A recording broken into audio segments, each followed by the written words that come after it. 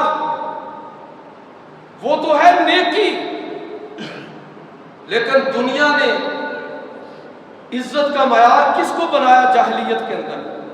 حسب نسب، قبیلے اور خاندان کو، رنگ کو، ان چیزوں کو عزت کا معیار بنایا۔ اسلام نے ان ساری چیزوں کا رد کر دیا، فرمایا کہ نہیں، کسی گورے کو کالے پر کوئی فضیلت حاصل نہیں، کسی عربی کو اجمی پر کوئی فضیلت حاصل نہیں، کسی سرخ اور سفید کو کسی دوسرے پر کوئی فضیلت حاصل نہیں۔ ان اکرمکم عند اللہ اتقاکم، کریکٹر ہے جو اصل عزت کا معیار ہے۔ یہ سارے نسلی تفاخر کے جتنے بت تھے اللہ کے پیغمبر صلی اللہ علیہ وسلم نے توڑ دیے، اور یہ اعلان فرمایا کہ اگر تم تعارف کے لیے اپنے ناموں کے ساتھ اپنا قبیلہ اور خاندان لکھتے ہو تو اس حد تک تو اجازت ہے، اس حد تک اجازت ہے، لیکن اگر تم نے اس نسبت کو اپنے لیے واحد عزت کا معیار بنایا تو پھر تم سے بڑا جاہل کوئی نہیں۔ یہی بات ہے نا جو اللہ کے پیغمبر صلی اللہ علیہ وسلم نے فرمائی، جس کی تبلیغ کر کے آپ اس دنیا سے گزرے۔ لیکن آج سماجی سطح پر حالات کیا ہے؟ بھائی ہر بندہ عزت چاہتا ہے، امیر ہو غریب ہو، ہر بندے کو عزت چاہیے۔ جب میں اور آپ لوگوں کی عزت کریکٹر اور کردار کی وجہ سے نہیں کریں گے، بلکہ عزت کریں گے کسی خاص نسل اور خاندان برادری سے ہونے کی وجہ سے، عزت کریں گے عہدے اقتدار اور سکیل کی وجہ سے، ہم کسی کی عزت کریں گے اس کے مال اور دولت کی وجہ سے، وہ تو بھائی سارے عزت چاہتے ہیں، پھر لوگ کریکٹر کو چھوڑ کر ان چیزوں کے پیچھے دوڑنا شروع کر دیں گے، معاشرے کے اندر انتشار برپا ہوگا۔ ذرا غور کیجئے، اس انتشار کا ذمہ دار کوئی امریکہ نہیں ہے، اس کے ہم خود ذمہ دار ہیں۔ سماجی سطح پر جو ماحول ہم نے بنایا ہوا ہے، بھائی اتنے تو سید ہیں ہی نہیں جتنے سوسائٹی کے اندر نظر آتے ہیں، یہ کہاں سے آ گئے؟ اتنے تو سید نہیں، اس لیے کہ لوگ عزت چاہتے ہیں اور وہ دیکھتے ہیں کہ یار لوگ سیدوں کی عزت کرتے ہیں تو چلو ہم بھی سید ہو جاتے ہیں۔ لوگ دیہات سے اٹھتے ہیں، اپنا علاقہ چھوڑتے ہیں، دوسرے علاقے میں چلے جاتے ہیں، شہر میں آ جاتے ہیں، وہ قبیلہ اور خاندان ہی بدل لیتے ہیں، نئی برادری اختیار کر۔ کیوں؟ اس لیے کہ میں اور آپ لوگوں کی عزت ان کے کردار کی وجہ سے نہیں، ان کی برادری کی وجہ سے کرتے ہیں۔ لوگ اپنے ناموں کے ساتھ، میں معافی چاہتا ہوں اس کو منفی معنی میں آپ نے بھی لینا، مثبت معنی میں لینا، لوگ مذہبی تقدس کے ایسے القابات اختیار کرتے ہیں جس سے مذہبی تقدس جھلکتا ہو۔ یہ چشتی لکھنا، قادری، چشتی، سہر وردی، یہ کوئی غلط نہیں ہے، محبت کے طور پر ٹھیک ہے، لیکن اگر اس دباؤ کی وجہ سے ہو کہ کسی اور وجہ سے، تو آپ اس کو سمجھ رہے ہیں کہ یہ کمہار ہے، یہ نائی ہے، یہ موچی ہے، آپ اس کو کمی سمجھ رہے ہیں۔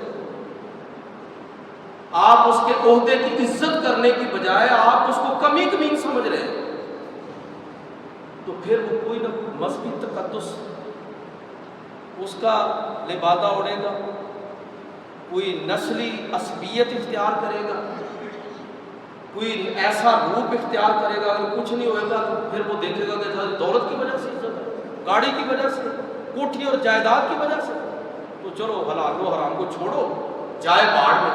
ہر کوئی عزت چاہتا ہے، وہ اندھا دھند دولت کے پیچھے، اس لیے کہ آپ دولت کی وجہ سے تو لوگوں کی عزت کرتے ہیں۔ میرے بھائیوں، ان سماجی خرابیوں کا کوئی دوسرا ذمہ دار نہیں ہے، ہم خود اس کے ذمہ دار ہیں۔ ہم نے پیغمبر انقلاب آپ صلی اللہ علیہ وسلم جو تبدیلی لے کر آئے تھے، اس تبدیلی کا تو ہم نے خود تیا پاچا کیا ہے۔ وہی خرابیاں جو عرب جاہلیت کے اندر تھی، وہی خرابیاں آج نئے لباس پہن کر ہمارے معاشرے کے اندر آپ کو نظر آ رہے ہیں، ان کو دوبارہ سمجھنے کی کوشش، دوبارہ ان کو دیکھیں۔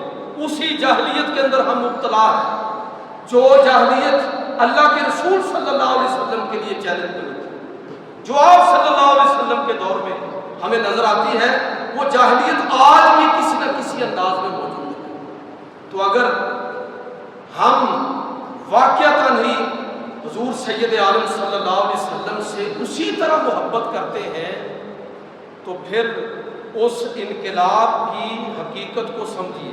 آپ نے جو اعلان فرمایا تھا نا کہ کل امر الجاہلیت موضوعۃ تحت قدم ھذا، کہ لوگوں جاہلیت کی ہر قدر میرے پاؤں کے نیچے، تو جاہلیت کی قدریں کون سی تھی جن کو آپ ڈھونڈ کر اس دنیا سے گئے؟ پہلی میں نے عرض کی وہ شرک اور کفر، اس کی آج جدید شکلیں کیا ہے وہ دیکھیں، وہ نسل تفاخر کہ جس میں کسی انسان کا کوئی اختیار ہی نہیں ہے کہ اگر آپ کسی خاص خاندان میں پیدا ہو گئے ہیں تو اس میں آپ کا اختیار کہاں سے ہے، اور اگر کوئی کسی دوسرے قبیلے میں پیدا ہو گئے تو اس میں اس کا قصور کیا ہے؟ جس میں نہ کسی کا کوئی اختیار ہے اس کو آپ نے عزت کا معیار بنا لیا۔ ایک اور چیز جس کی طرف اشارہ کرنا چاہتا ہوں کہ اللہ کے پیغمبر صلی اللہ علیہ وسلم کے دور میں ایک اور بہت بڑی خرابی تھی، اور وہ خرابی کیا تھی کہ لوگ یہ ٹونے ٹوٹ کے کہانت اور جس کو آج اپنے پیشے میں آپ کہتے ہیں، ان ساری چیزوں کے اندر مبتلا تھے۔ یہ پچھلے 2 جمعے میں نے گزشتہ سے پیوستہ جمعہ میں نے حضرت داتا گنج بخش رحمۃ اللہ تعالیٰ کی کشف الماجوب کی عبارتیں پڑھ کے آپ کو سنا، بتایا کہ اللہ کے جو نیک بندے ہیں ان کے کس طرح کے کردار کے مالک ہوتے ہیں، ان کی تعلیمات کیا ہے۔ اور پچھلا جمعہ جو آپ نے سماعت فرمایا یہ میں نے حضرت مجدد الفسانی رحمۃ اللہ تعالیٰ کے حوالے سے، اور میں یہ جملہ دوبارہ دہرا کے یہ بات کروں گا کہ برصغیر کی حد تک خاص طور پر جو شخص صوفیاء کی خدمات کا قائل نہیں ہے اس کو اپنے دماغ کا علاج کرانا چاہیے۔ آج اگر ہم مسلمان ہیں نا تو ہمارے آباء و اجداد صوفیاء کرام کے ہاتھوں پر مسلمان ہوئے۔ کوئی شخص اگر اس کا انکار کرتا ہے تو وہ تاریخ کا انکار کر رہا ہے، وہ ایسی تاریخ کا انکار کر رہا ہے جو بالکل نوشتہ دیوار کی طرح ثابت ہے۔ لیکن اس کا دوسرا پہلو بھی جو میں نے عرض کیا تھا، پچھلے کئی گفتگو اس موضوع پر ہوئی، وہ یہ ہے کہ صوفیاء کے عنوان کے ساتھ، خانقاہوں کے عنوانات کے ساتھ جو خرابی جدید جاہلیت کی شکل اختیار کر کے ہمارے معاشرے میں آئی ہے اس کو بھی سمجھنے کی ضرورت ہے۔ وہ خرابی کیا ہے؟ وہ خرابی یہ ہے کہ وہی ٹونے ٹوٹ کے پھر شروع ہو گئے۔ بھائی شوبدہ باز میں اور اللہ کے ولی میں فرق ہے۔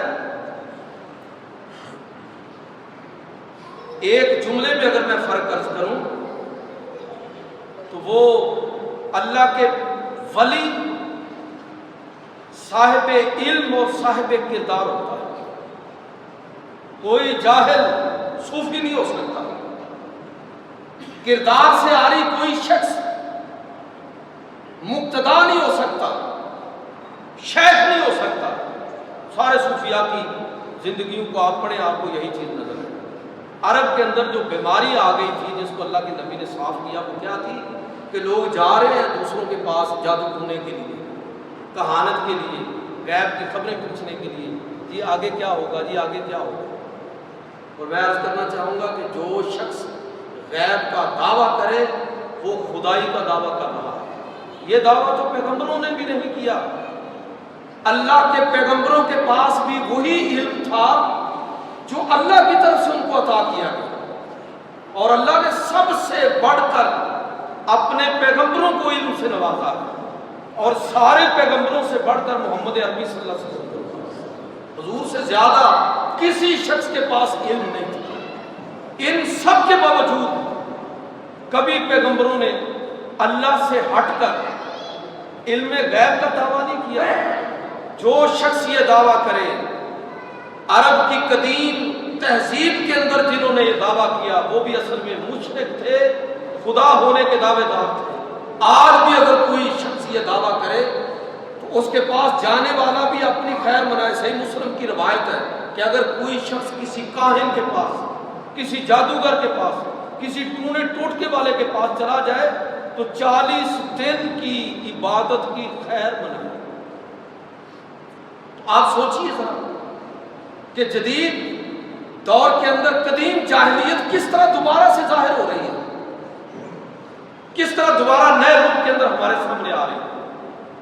اللہ کے پیغمبر صلی اللہ علیہ وسلم نے یہ ہمیں تعلیم دی۔ قرآن مجید فرقان حمید کے اندر اللہ تعالیٰ فرماتا ہے وَكُلَّ إِنسَانٍ أَلْزَمْنَاهُ طَائِرَهُ فِي عُنُقِهِ کہ قیامت کے دن ہم ہر انسان کا اعمال نامہ نوشتہ کی صورت میں اس کی گردن میں لٹکا دیں گے۔ وَنُخْرِجُ لَهُ يَوْمَ الْقِيَامَةِ كِتَابًا يَلْقَاهُ مَنْشُورًا اور ہم اس شخص کے لیے قیامت کے دن یہ نامہ اعمال اس طرح نکالیں گے کہ وہ اس کے سامنے بالکل کھلا ہوا ہوگا۔ اور فرمایا کہ اقرا، اس سے کہا جائے گا کہ پڑھو، اقرا کتابک کفیٰ بنفسک اليوم علیک حسیبا، پڑھو اپنے نامہ اعمال کو۔ اللہ تعالیٰ نے جو انسان کی تقدیر بنائی ہے اس تقدیر کے مطابق اعمال انسان سے سرزد ہوتے ہیں، جس کا اصلاً اختیار بھی اللہ تعالیٰ نے انسان کو ہی دیا ہے، اس کو کوئی حیوان نہیں بنا کے بھیجا، اس کو اختیار دیا کہ ادھر جانا ہے تو یہ انجام ہے اور ادھر جانا ہے تو اس کا یہ انجام۔ اب یہ ساری چیزیں ذہن میں رکھ کے اب اگر کوئی شخص اپنے ایمان کو کسی کے سامنے جا کے بیچتا ہے تو اس قدیم جاہلیت کے جو نئے روپ ہمارے سامنے آ رہے ہیں ان کو سمجھنے کی ضرورت ہے۔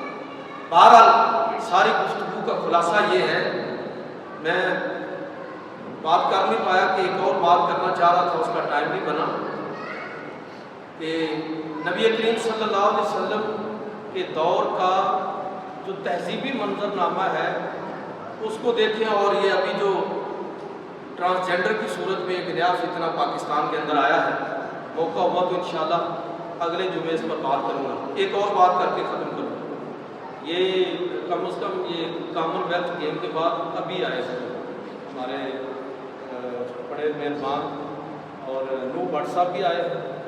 یہ مسجد جو ہے نا یہ کھیلوں پر پابندی نہیں آئے بلکہ ہم آپ کا انتظار کر رہے تھے۔ میں سارے نمازیوں کی طرف سے ان کو خوش آمدید بھی کہتا ہوں اور مبارکباد بھی دیتا ہوں کہ والد محترم بھی تشریف لائے ہیں، خود بھی تشریف لائے ہیں۔